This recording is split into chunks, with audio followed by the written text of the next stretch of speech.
Inabot hin 3.5 milyon pesos ang nahikay dinahang 2025 IPIP Invitational Golf Cup nga ginbuhat ha Valley Golf and Country Club Antipolo City niyanan Oktubre 29.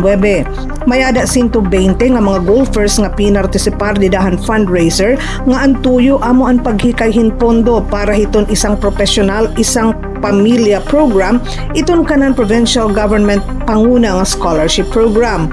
Kaiba hiton iba nga mga scholarship programs, iton IPIP inahatag hin libre nga college education nga da hiton mga pamilya nga waray pa mga college graduates. Iton kada usang scholar inakarawat hin 3,000 pesos nga allowance ha kada bulan. Tikangan kahimugsohan programa niyanhan tuig 2023 masubrasyon na ang nakagradwar nga niya nga school year may ada ni ra 629 nga mga scholars.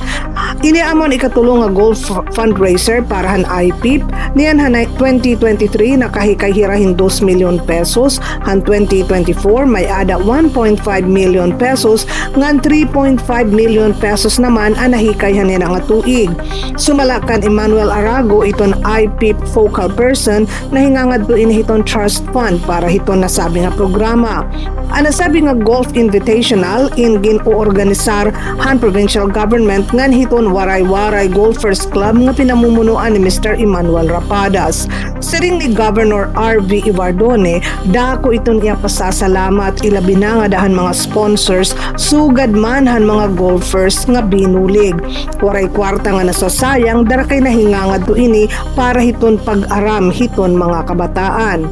Gintikangan ang IPIP ni Anay Governor Ben Ivardone darahan iya pagtuo nga edukasyon iton susi para makagawas tikang hiton kapobrihan. Dara naman hini nga golf club na tikadamo naman iton mga estehanon nga naiingganyar pag-uyas iton golf ngan pagbulig han invitational.